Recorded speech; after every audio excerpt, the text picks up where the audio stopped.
అందరికీ వందనాలు. వాగ్దాన ఫలము అనే ఈ కార్యక్రమమునకు ప్రేమతో మిమ్మల్ని అందరినీ స్వాగతిస్తూ ఉన్నాను.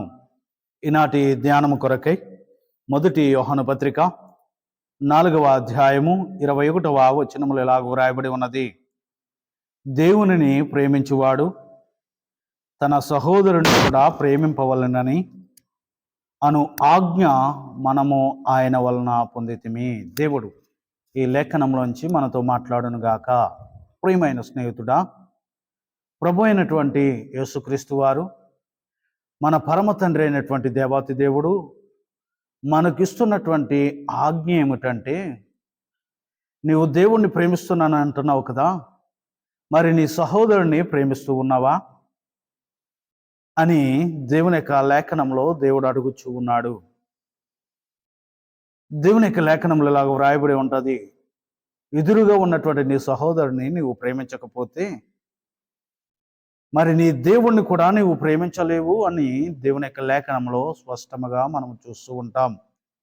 మొదటి పేతురు పత్రిక 3వ అధ్యాయము 8వ వచనంలో ఇలాగ వ్రాయబడి ఉన్నది, నీ సహోదరుడ మీద నీవు ప్రేమ కలిగి ఉండాలి, మీరు సహోదర ప్రేమ కలిగి ఉండాలి అనే ఆజ్ఞ అక్కడ మనకు తెలియజేయబడుతూ ఉంది. నా ప్రేమైనటువంటి స్నేహితుడా, చాలాసార్లు మనలను మనము ప్రేమించుకోగలుగుతూ ఉన్నాం, కానీ మన సహోదరుల పట్ల ప్రేమను కలిగి ఉండగలుగుతూ ఉన్నామా? నీ సహోదరుడుకు నీవు సహకారిగా ఉండగలుగుతూ ఉన్నావా? మనము దేవుణ్ణి ప్రేమిస్తున్నాము అంటే మన సహోదరుని కూడా ప్రేమిస్తాం. ప్రేమైనటువంటి దేవుని బిడ్డ, మనము సహోదరులను ప్రేమించే బిడ్డలుగా మనము ఉండాలి. ఒక బాటసారి మార్గాన్ని వెళుతూ ఉన్నాడంట నడుచుకుంటూ. ఆ యొక్క మార్గములో ఆ యొక్క రోడ్డు మీద ఒక పెద్ద బండ అడ్డుగా పడి ఉన్నదంట.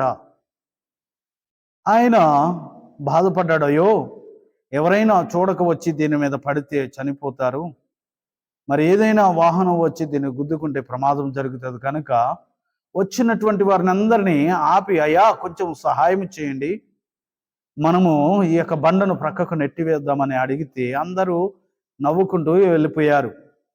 ఎవరు కూడా సహాయం చేయలేదు, ఎవరు కూడా ఆయన మాటను పట్టించుకోలేదు. చివరికి చీకటి పడిపోతూ ఉంది గనక మరి ఎవరైనా తెలియక చీకటిలో దీని మీద పడతారేమని భయముతో ఆయన చేసినటువంటి పని తన శక్తి అంతా ఉపయోగించి కొంచెము ఆ యొక్క బండను నెట్టివేసి చివరకు దానిని ప్రక్కకు నెట్టివేశాడు. అయితే ఆ యొక్క బండ క్రింద ఒక సంచి దొరికింది ఆయనకి. ఆ సంచిలో అన్ని వజ్రాలు, బంగారపు ఆభరణాలు, ధనము అన్నీ కూడా నింపబడినటువంటి ఆ సంచిని చూసి ఆశ్చర్యపోయాడు.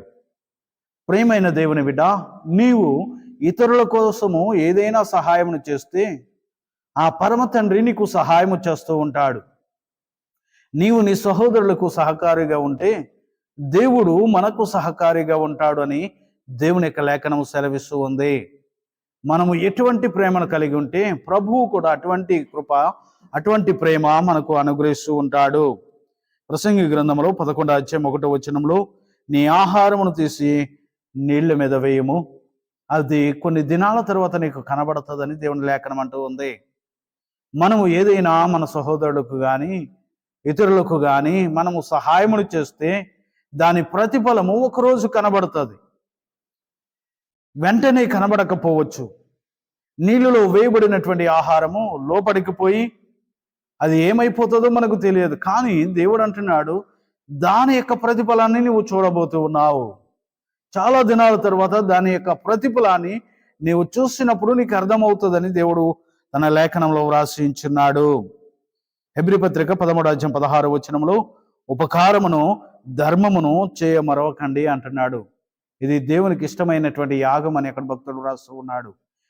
నేను ఉపకారమును చేస్తూ మరి క్రీస్తుకు కలిగినటువంటి మనసు మనము కూడా కలిగి ఉండాలి. యేసయ్యను గురించి ఈ మాట వ్రాయబడి ఉన్నది, ఆయన అందరికి ఉపకారం చేసేవాడు. దేవాతి దేవుడు యెహోవా అందరికి ఉపకారిని దేవుని లేఖనం సెలవిస్తూ ఉంది. క్రీస్తు ప్రభుల వారు అనేకులకు మేలు చేశారు, అనేకులకు ఉపకారమును చేస్తున్నారు. కృంగిపోయిన వారిని లేవనెత్తాడు. బలహీనులను స్వస్థపరిచున్నారు. కన్నీటిలో ఉన్న వారికి విడుదల ఇచ్చాడు. మన జీవితంలో క్రీస్తు మనసు మనము కలిగి ఉంటే మనము కూడా ఇతరులకు సహాయం చేస్తాము. మన సహోదరులకు సహాయపడుతూ ఉంటాము.